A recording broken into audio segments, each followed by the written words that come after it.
Praise the lord. ఈరోజు అంశము వ్యర్థమైన వాదములు. ఒక సాయంత్రం వేళ ఇద్దరు స్నేహితులు మాట్లాడుకొనుచు, ఆహా, ఆకాశం ఎంతో పెద్దది, అంత నేలయు పచ్చిక బయలును నాకుంటే ఎంత బాగుంటుంది అని ఒకడు చెప్పాను. రెండోవాడు, ఆహా, ఆకాశ నక్షత్రముల వలె నాకు విస్తారమైన గొర్రెల మంద ఉంటే ఎంత బాగుండేది అని చెప్పుకొనెను. సరే, నీకు అంత గొర్రెల మంద దొరికితే మేపుటకు ఏమి చేస్తావు అని మొదటివాడు ప్రశ్నించెను. దానికేంటి, నీకు ఆకాశమంత పచ్చిక బయలు దొరుకునన్నావు కదా, దానిలో మేపుకుంటాను. అదెలాగు?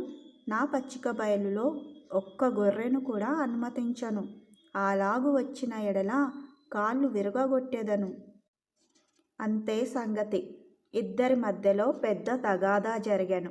ఇతని వద్ద పచ్చిక బయలు లేదు, అతని వద్ద గొర్రెలు లేవు. కానీ భయంకరముగా వాదించుకొని ఘర్షణ పడిరి. వ్యర్థమైన తగాదాలు, వ్యర్థమైన చింతలు, వ్యర్థమైన వాదములు పాపములోనికి నడిపించును.